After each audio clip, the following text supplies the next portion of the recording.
इन शराब की मज़म्मत के, इन शराब की बुराई के बयान कंदे अल्लाह के नबी सल्लल्लाहु अलैहि वसल्लम यो इरशाद फरमायो अल खम्रु जुम्माउल इस्म, त इहो शराब सभिनी गुनाहनि जो मजमू है। त हाणे अवां इहो अंदाज़ो लगायो त ही हिकु शराब अगर इंसान पिए तो त इन जे करे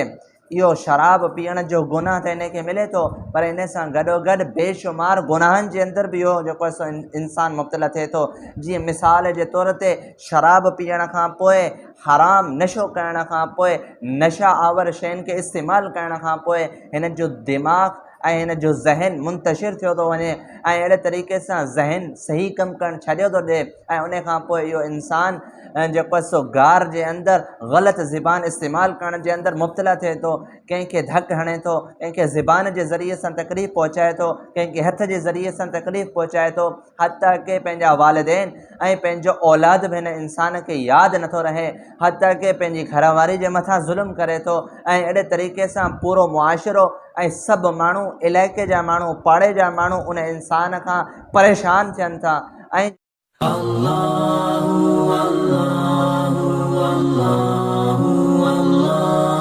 अहमदुहु व नुसल्ली अला रसूलिहिल करीम, अम्मा बाद, फ़अऊज़ु बिल्लाहि मिनश शैतानिर रजीम, बिस्मिल्लाहिर रहमानिर रहीम। इन्नमल खम्रु वल मैसिरु वल अंसाबु वल अज़लामु रिज्सुम मिन अमलि शैतान फज्तनिबूहु लअल्लकुम तुफ़्लिहून। सदक़ल्लाहुल अज़ीम। व क़ाला नबिय्यु सल्लल्लाहु अलैहि वसल्लम अल खम्रु जुम्माउल इस्म औ कमा क़ाला अलैहिस्सलातु वस्सलाम।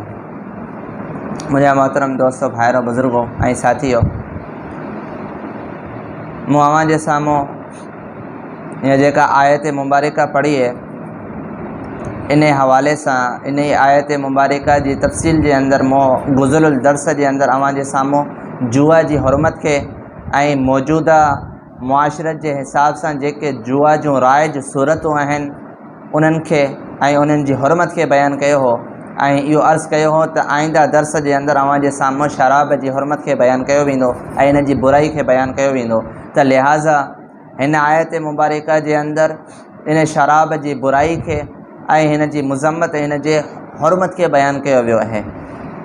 त इन आयत के अंदर इंसान थोड़ो गौर ऐं फ़िक्र करे त इन आयत मुबारका के अंदर जीअं त मूं गुज़िरियल दर्स के अंदर अवां जे साम्हूं इहा ॻाल्हि अर्ज़ कई हुई त बुत परस्ती सां गॾु शराब की हुरमत के बयान कयो वियो, जुआ की हुरमत के बयान कयो वियो। त इन मंझि इहो अंदाज़ो इंसान लगाए सके तो त जेको गुनाह शिरक वारो गुनाह है, बुत परस्ती वारो गुनाह है, उन गुनाह से गॾु शराब वारे गुनाह के बयान अल्लाह तबारक व तआला कयो है। त इन मंझि इहो ॿुधाइण मक़सद है त ही को गुनाह मामूली गुनाह ना है, बल्कि हिन जी नहुसत ऐं हिन जो वबाल, हिन जी बुराई बुत परस्ती वारे गुनाह से गॾु ऐं उन जे बराबरि गोया उन जो पहलू नज़र अचे पियो। त लिहाज़ा असांखे हिन बुराई खां बचणो है ऐं अहिड़े तरीक़े सां हिन जी मज़म्मत ऐं हिन जी हुरमत के समझी करे हिन शइ खां रुकिजी वञणो है। ऐं क़ुरान ऐं हदीस के अंदर अल्लाह तबारक व तआला ऐं अल्लाह जे नबी सल्लल्लाहु अलैहि वसल्लम असांखे इहो ई पैगाम ॾिनो है त जंहिं शइ खां अल्लाह तबारक व तआला या नबी अलैहिस्सलातु वस्सलाम असांखे रोकिन त उन शइ खां असां रुकिजी वञूं ऐं जेका शइ असांखे ॾिनी वञे अमल जे लाइ त फ़ौरी तौर ते असां उन शइ ते अमल करण वारा बणिजी वञूं। इहो असल मक़सदु आहे असांजो। त लिहाज़ा हिन जॻह ते शराब जी हुरमत खे बयान करे अल्लाह तबारक व तआला असांखे इन शराब वारी बुराई खां बचाइण जे लाइ हुकुम ॾिनो आहे। त लिहाज़ा हर हिकु इंसान जे मथां लाज़िम आहे त इन गुनाह खां बचण जी कोशिशि करे ऐं इन गुनाह जे वेझो बि न वञे, छो त हिन गुनाह खे बुत परस्ती सां गॾु बयानु कयो वियो, यानी शिरक सां गॾु हिन गुनाह खे बयानु कयो वियो। इन मंझि इहो अंदाज़ो थिए थो त हीउ गुनाह को मामूली गुनाह न आहे, बल्कि वॾो गुनाह आहे। ऐं अहिड़े तरीक़े सां हिन गुनाह जे बावजूदु हिन जो वबाल ऐं हिन जी मज़म्मत ऐं हिन जी हुरमत इहा असांजी दिलि मंझां निकिरी चुकी आहे, मुस्लमाननि जी दिलि मंझां। हालांकि अॼु हिन मुआशिरे जे अंदरि सूरत हाल इहा आहे जो बेशुमार इंसान हिन शराब के कसरत सां इस्तेमालु कनि था ऐं हिन शइ खे बुरो सम्झण जे लाइ तयारु न आहिनि। हालांकि जेको आहे सो इन्हनि इंसाननि खे, इन्हनि माण्हुनि खे इन हदीस ते गौर ऐं फ़िक्र करणु खपे त अल्लाह जे नबी सल्लल्लाहु अलैहि वसल्लम इहो इरशाद फरमायो त जॾहिं जेको आहे सो शराब के पाणी वांगुरु इस्तेमालु कयो वञे ऐं शराब के पाणी वांगुरु पीतो वञे, तव्हां इहो सम्झिजो त क़यामत वेझी अची चुकी आहे। त लिहाज़ा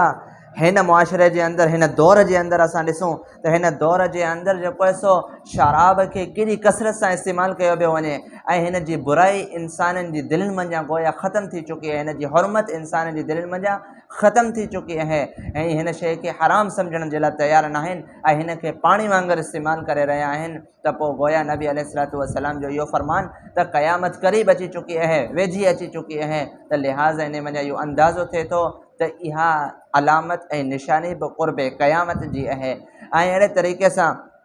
इन शराब जी हुरमत खे, हिन जी बुराई खे बयानु कंदे बेशुमार अहादीस मुबारका जे अंदरि अल्लाह जे नबी सल्लल्लाहु अलैहि वसल्लम हिन शराब जी हुरमत खे बयानु कयो ऐं अहिड़े तरीक़े सां हिन शराब जे हवाले सां इहो इरशाद फरमायो त इंसान जे लाइ इहो लाज़िम आहे त हिन बुराई जी तरफ़ इहो इंसान जेको आहे सो न वञे। ऐं इन शराब जी मुज़म्मत खे, हिन शराब जी बुराई खे बयानु कंदे अल्लाह जे नबी सल्लल्लाहु अलैहि वसल्लम इहो इरशाद फरमायो अल ख़म्रु जुम्माउल इस्म, त इहो शराब सभिनी गुनाहनि जो मजमू आहे। त हाणे अवां इहो अंदाज़ो लॻायो त हीअ हिकु शराब अगरि इंसानु पीए थो त इन जे करे इहो शराब पीअण जो गुनाह त इनखे मिले थो, पर इन सां गॾोगॾु बेशुमार गुनाहनि जे अंदरि बि इहो जेको आहे सो इंसानु मुब्तला थिए थो। जीअं मिसाल जे तौर ते शराब पीअण खां पोइ, हराम नशो करण खां पोइ, नशा आवर शयुनि खे इस्तेमालु करण खां पोइ हिन जो दिमाग़ ऐं हिन जो ज़हन मुंतशिर थियो थो वञे ऐं अहिड़े तरीक़े सां ज़हन सही कमु करणु छॾियो थो ॾिए ऐं उन खां पोइ इहो इंसानु जेको आहे सो गार जे अंदरि ग़लति ज़बान इस्तेमालु करण जे अंदरि मुब्तला थिए थो। कंहिंखे धकु हणे थो, कंहिंखे ज़बान जे ज़रिए सां तकलीफ़ पहुचाए थो, कंहिंखे हथ जे ज़रिए सां तकलीफ़ पहुचाए थो, हती के पंहिंजा वालिदैन ऐं पंहिंजो औलाद बि हिन इंसान खे यादि नथो रहे, हती के पंहिंजी घरवारी जे मथां ज़ुल्म करे थो ऐं अहिड़े तरीक़े सां पूरो मुआशिरो ऐं सभु माण्हू, इलाइक़े जा माण्हू, पाड़े जा माण्हू उन इंसान खां परेशान थियनि था ऐं जेको आहे सो यानी कि उन्हनि सभिनी जे लाइ इहो माण्हू हिकु अज़ियत ऐं तकलीफ़ दाह बणिजे थो। त लिहाज़ा इन शराब जे ज़रिए सां इहो इंसानु बेशुमार गुनाहनि जे अंदरि मुब्तला थिए थो। इहा ई वजह हुई जो हिकिड़ी रिवायत जे मफ़हूम जे हिसाब सां इहो अचे थो त शराब पीअण वारो ईअं आहे ॼण उन पंहिंजी माउ सां या पंहिंजी फुफी सां ज़िना कयो हुजे। ऐं अहिड़े तरीक़े सां जेको आहे सो शराब जी मुज़म्मत खे, इन जी हुरमत खे, हिन जी बुराई खे बयानु कंदे जेको आहे सो अल्लाह जे नबी सल्लल्लाहु अलैहि वसल्लम जी अहादीस मुबारका जे मफ़हूम जे अंदरि इहा ॻाल्हि अचे थी त जेको इंसानु दुनिया जे अंदरि हिन शराब खे पीअंदो त क़यामत जे ॾींहुं शराब तहूर, जेको पाकीज़ा शराब हूंदो, जंहिंजे ज़रिए सां इंसान जी अक़ुलु ख़राबु न थींदी ऐं उन खे जॾहिं पीअंदो त उहा उनखे लज़त मिलंदी ऐं अहिड़े तरीक़े सां जेको आहे सो उनखे फ़ाइदो थींदो ऐं अक़ुलु उन जो ख़राबु न थींदो ऐं अहिड़े तरीक़े सां उन जे अंदरि बेशुमार फ़ाइदा ऐं नुक़साननि खां पाक शइ आहे। उहो शराब क़यामत जे ॾींहुं हिन खे ॾिनो वेंदो। पर जेको इंसानु जेको आहे सो यानी कि शर्त इहा आहे, यानी जेको दुनिया जे अंदरि हिन शराब खे पीअंदो त उनखे इहो आख़िरत जे अंदरि जेको लज़्ज़तन लिशारिबीन, पीअण वारनि जे लाइ मज़ेदार हूंदो, उहो उनखे न मिलंदो। जेको दुनिया जे अंदरि जेको आहे सो दुनिया जे अंदरि जेको हिन शराब खे पीअंदो, दुनिया वारे शराब खे, त आख़िरत में उनखे इहा का बि शइ न मिलंदी। ऐं दुनिया जे अंदरि अगरि इन शराब खां पंहिंजे पाण खे बचायो त इहो बहितरीनु क़िस्म जो शराब उनखे उते आख़िरत जे अंदरि ॾिनो वेंदो। यानी दुनिया जे अंदरि हिन बुरे शराब खां पंहिंजे पाण खे बचाए त आख़िरत जे अंदरि बहितरीनु शराब हिन खे ॾिनो वेंदो। त लिहाज़ा अहिड़े तरीक़े सां हिकिड़ी ॿी हदीस जो मफ़हूम अचे थो त जेको दुनिया जे अंदरि हिन शराब खे इस्तेमालु कंदो त अल्लाह तबारक व तआला जहन्नम जो शराब उनखे पीआरींदो। जहन्नम जे शराब जे हवाले सां हिन जी तफ़सील इहा अचे थी त जॾहिं उन जे साम्हूं उहो शराब आंदो वेंदो त सिर्फ़ु ॾिसी करे उन जो गोश्त ऐं उन जो मुंहुं सड़ी वेंदो, ख़तमु थी वेंदो, उहो हेठि किरी पवंदो। ऐं अहिड़े तरीक़े सां जेको आहे सो या जेॾीमहिल उहो उनखे पीअणु लॻंदो त उन टाइम ते उन्हनि जूं हॾियूं, उन जा गोश्त सभु ॻरी वेंदा, ख़तमु थी वेंदा। ऐं अहिड़े तरीक़े सां इहो अज़ाब उनखे मुसलसल जेको आहे सो उनजे मथां जारी रहंदो। त ख़ुलासो ॻाल्हि जो इहो त जेको इंसानु दुनिया जे अंदरि इन्हनि बुरनि कमनि खां बचंदो त आख़िरत जे अंदरि जेको आहे सो सुठियूं शयूं उनखे मिलंदियूं। अगरि दुनिया जे अंदरि इन्हनि बुराइनि जे अंदरि मुब्तला थी वेंदो त आख़िरत जे अंदरि का बि इनखे सुठी शइ न मिलंदी। त लिहाज़ा आउं इहो अर्ज़ु करे रहियो हुउसि त दुनिया जे अंदरि अगरि कोई इंसानु पंहिंजे पाण खे हिन दुनिया जे शराब खां बचाए त जन्नत जे अंदरि पाकीज़ा शराब इन जे लाइ हूंदो। ऐं अगरि दुनिया जे अंदरि इन शराब खां पंहिंजे पाण खे हुन न बचायो ऐं इन बुराई जे अंदरि जेको आहे सो ज़िंदगी गुज़ारींदो रहियो बग़ैर तौबा जे अंदरि मरी वियो त क़यामत जे ॾींहुं जहन्नम जे अंदरि हिन जे लाइ सख़्तु क़िस्म जा अज़ाब तयारु कया वेंदा। ऐं अहिड़े तरीक़े सां हिकिड़ी हदीस जे मफ़हूम जे हवाले सां इहा ॻाल्हि अचे थी त जहन्नम जे अंदरि हिकिड़े क़िस्म जो नांग हूंदो जेको हिन खे जेको आहे सो ॾंग बि हणंदो या हिन जे जेको आहे सो गले जे अंदरि वेड़जी वेंदो ऐं इहो शराब पीअण वारनि जी सज़ा जे लाइ अल्लाह ताला तयारु करे रखियो आहे। त लिहाज़ा इन्हनि अहादीस मुबारक मंझां इहा शइ असांखे मिले थी त शराब इंतिहाई घणो सख़्तु क़िस्म जो जुर्म ऐं वॾो गुनाह आहे। इन गुनाह खां इंसान पंहिंजे पाण खे बचाए ऐं इन गुनाह जे हवाले सां जेको आहे सो इहा ॻाल्हि असांजे ज़हननि में हुअणु खपे त हिन जी बुराई का मामूली बुराई न आहे। अगरि कोई इंसान हिन शराब खे गुनाह सम्झी करे इस्तेमालु करे थो त कॾहिं न कॾहिं तौबा जी तौफ़ीक़ उनखे मिलंदी, पर अगरि इन शइ खे गुनाह न पियो सम्झे, जीअं अफ़सोस जो अॼु के मुस्लमान हिन खे पाणी वांगुरु इस्तेमालु करे रहिया आहिनि ऐं गुनाह ऐं अहिड़े तरीक़े सां हिन जी बुराई उन्हनि जी दिलनि मंझां गोया ख़तमु थी रही आहे त गोया उनखे अहिड़नि माण्हुनि खे जेको आहे सो तौबा जी तौफ़ीक़ बि न मिलंदी ऐं जेको आहे सो दुनिया ऐं आख़िरत ॿिन्ही जे एतबार सां वबाल ऐं मुसीबत ऐं परेशानी जे अंदरि इहे माण्हू मुब्तला रहंदा। ऐं अहिड़े तरीक़े सां जेको आहे सो दुनियावी एतबार सां बि हिन जा नुक़सानात आहिनि, आख़िरत जे हिसाब सां बि हिन शराब जा नुक़सानात आहिनि। दुनियावी हिसाब सां हिन जा नुक़सानात इहे आहिनि त तिबी एतबार सां हिन जो जिस्म सही सलामत नथो रहे, हिन जी अक़ुलु ख़राबु थियो वञे थी, अहिड़े तरीक़े सां हिन जे मैदे ते हिन जे गुर्दनि ते फिफड़नि ते असरु थिए थो ऐं अहिड़े तरीक़े सां जॾहिं जेको आहे सो आख़िरत जे हिसाब सां ऐं दुनिया जे ॿिए हिसाब सां बि हिन खे परेशानी पहुचे थी, हिन जे मथां मुसीबतूं अचनि थियूं ऐं अहिड़े तरीक़े सां इहो इंसानु ॿियनि जे लाइ हिकु अज़ियतनाक बणिजे थो, तकलीफ़ जो बाहिस बणिजे थो, जंहिंखे जेको आहे सो हराम करार ॾिनो वियो आहे। त लिहाज़ा हिकिड़े गुनाह जे करे बेशुमार गुनाहनि जे अंदरि पंहिंजे पाण खे इहो इंसानु मुब्तला करे रहियो आहे। ऐं अहिड़े तरीक़े सां जेको आहे सो अल्लाह तबारक व तआला क़ुरान करीम जे अंदरि इहो इरशाद फरमायो त इंसानु पंहिंजे पाण खे जेको आहे सो हलाकत जे अंदरि मुब्तला न करे ऐं इहो इंसानु शराब खे पी करे गोया पंहिंजे पाण खे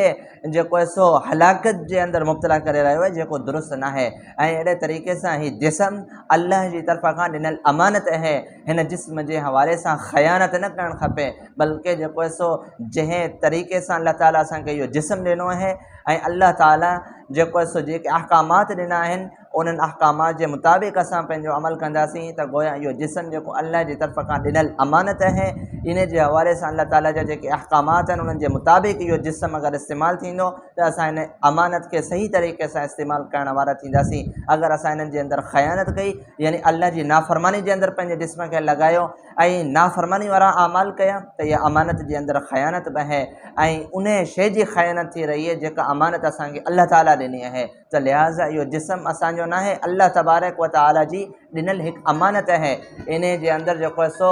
ख़यानत न करणु खपे ऐं हिन जे अंदरि जेको आहे सो पंहिंजे पाण खे हिन जेको आहे सो गुनाहनि जे ज़रिए सां हलाकत जे अंदरि पंहिंजे नफ़्स जे मथां ज़ुल्म करण जे अंदरि इस्तेमालु न करणु खपे, पंहिंजे नफ़्स जे मथां ज़ुल्म न कयो वञे ऐं पंहिंजे पाण खे हलाकत जे अंदरि बि मुब्तला न कयो वञे। अहिड़े तरीक़े सां जेको आहे सो आख़िरत जा नुक़सानात जीअं त चंद अहादीस मुबारक मंझां बयानु थिया त इन मंझां इन शइ जी बुराई, इन जी मुज़म्मत, इन जी हुरमत असांजे सम्झ में अचणु खपे। त लिहाज़ा सभ खां वॾी ॻाल्हि इहा जो इन गुनाह खे बुत परस्ती वारे गुनाह सां गॾु बयानु कयो वियो। त लिहाज़ा शराब नोशी खां इंसानु परहेज़ करे हिन गुनाह खां पंहिंजे पाण खे जेको आहे सो बचाइण जी कोशिशि करे, अहिड़े तरीक़े सां हर नशा आवर शइ उन्हनि सभिनी खां पंहिंजे पाण खे बचाए, चाहे आफ़ीम हुजे, चाहे चर्स हुजे, चाहे भंग हुजे, इहे सभु शयूं हराम आहिनि ऐं इन्हनि सभिनी शयुनि खां इंसानु पंहिंजे पाण खे बचाइण जी कोशिशि करे। अहिड़े तरीक़े सां हर उहा शइ जिन शयुनि जे अंदरि नशो आहे उन्हनि नशे आवर शयुनि जे ज़रिए सां जेको आहे सो इंसानु पंहिंजे पाण खे बचाए। ऐं अहिड़े तरीक़े सां बेशुमार इंसाननि जे ज़हननि जे अंदरि इहो सुवालु पैदा थिए थो त असां भंग पीऊं था, असां आफ़ीम खाऊं था, पर असांखे को नशो कोन थो थिए। त इन्हनि जी सूरत हाल इहा आहे त इन्हनि जे अंदरि हक़ीक़ी हिसाब सां असली एतबार सां नशो मौजूदु आहे, पर उन्हनि जी आदत थी वई आहे, उन्हनि जी आदत जे करे उन्हनि खे इन जो असरु न पियो थिए। त लिहाज़ा जिन शयुनि जे अंदरि इहो नशे वारो असरु आहे उन जो हिकु ढुक ऐं हिकु फुड़ो बि इस्तेमालु करणु इहो बि नाजाइज़ ऐं हराम आहे, चाहे असरु थिए चाहे असरु न थिए, हर एतबार सां इहे शयूं हराम आहिनि। त लिहाज़ा इन्हनि शयुनि खां बचण जी कोशिशि करणु खपे। ऐं अहिड़े तरीक़े सां जेको आहे सो हर नशा आवर शइ खां इंसानु पंहिंजे पाण खे जेको आहे सो बचाए। ऐं अहिड़े तरीक़े सां अहादीस मुबारक मंझां क़ुरान करीम जी आयत मुबारक मंझां इन जी हुरमत ऐं हिन जी बुराई हिन जो वबाल वाज़े थी चुको आहे। त लिहाज़ा इंसान पंहिंजे पाण खे हर क़िस्म जे गुनाह खां बचाइण जी कोशिशि करे, नेक ऐं सालिह आमाल करे, जहन्नम वारे आमालनि खां पंहिंजे पाण खे बचाए ऐं अहिड़े तरीक़े सां सिराते मुस्तक़ीम ते सिधे रस्ते ते ज़िंदगी गुज़ारींदो रहे, बुरे आमालनि खां ऐं गुमराही वारे रस्ते खां बचण जी कोशिशि करे। ऐं अहिड़े तरीक़े सां शराब जी हुरमत खे क़ुरान करीम जे अंदरि जॻह जॻह ते बयानु कयो वियो। क़ुरान करीम जे अंदरि शराब जी हुरमत खे बयानु कयो वियो, शराब जी हराम हुअण खे बयानु कयो वियो। इब्तिदाई इस्लाम जे अंदरि हिन खे हराम करार न ॾिनो वियो हो, अलबत्ता हिन जी बुराई हिन जी नहुसत खे पोइ बि बयानु कयो वियो हो। मुआशिरे जे अंदरि हिन शइ खे बुराई सां ई ताबीर कयो वेंदो हो। पोइ आहिस्ते आहिस्ते अहकामात नाज़िल थींदा रहिया ऐं हिन खे हराम करार ॾिनो वियो। जॾहिं बाक़ाइदा तरीक़े सां हिन जी हुरमत नाज़िल थी वई त उन टाइम ते जिन जिन इंसाननि ॾे शराब मौजूदु हो, उन्हनि जा जेके थां हुआ, थान जे अंदरि शराब भरियलु हो, उन्हनि उन थान खे जेको आहे सो वाहे सॼो, किराए सॼो ऐं शराब जेको आहे सो नदी नाले वांगुरु, चश्मे वांगुरु, पाणी जी नहर ऐं वाटर वांगुरु थी करे जेको आहे सो गलनि जे अंदरि शराब वहंदो निकिरी वियो ऐं ख़तमु थी वियो। ऐं अहिड़े तरीक़े सां जॾहिं शराब जी हुरमत नाज़िल थी त फ़ौरी तौर ते जेको आहे सो यानी कि इन शराब जी हुरमत खे सम्झी करे इंसाननि मुसलमाननि इन खां बचण जी कोशिशि कई ऐं हिन खे ज़ाया करे छॾियो। त लिहाज़ा असांखे खपे त शरीयत जो जेको बि हुकुम अचे, शरीयत जे हुकुम जे मथां ईअं ई लबैक चवणो आहे। जंहिं शइ जे हवाले सां हुरमत नाज़िल थियल आहे त उन शइ खां फ़ौरी तौर ते पंहिंजे पाण खे बचाइण जी कोशिशि करणी आहे। ऐं अहिड़े तरीक़े सां जिन शयुनि जे करण जो हुकुम ॾिनल आहे त फ़ौरी तौर ते असांखे खपे त असां उहे सभु शयूं जेको आहे सो यानी कि जिन आमालनि जो हुकुम ॾिनो वियो उन्हनि आमालनि खे करण जी कोशिशि कयूं। बहरहाल जेको कुझु चयो वियो, अल्लाह तबारक व तआला खां दुआ आहे अल्लाह ताला असांखे इन्हनि सभिनी ॻाल्हियुनि ते अमल करण जी तौफ़ीक़ अता फ़रमाए। व आख़िरु दावाना अल्हम्दुलिल्लाहि रब्बिल आलमीन। हस्बी अल्लाह व निअमल वकील, निअमल मौला व निअमन नसीर। हस्बी अल्लाह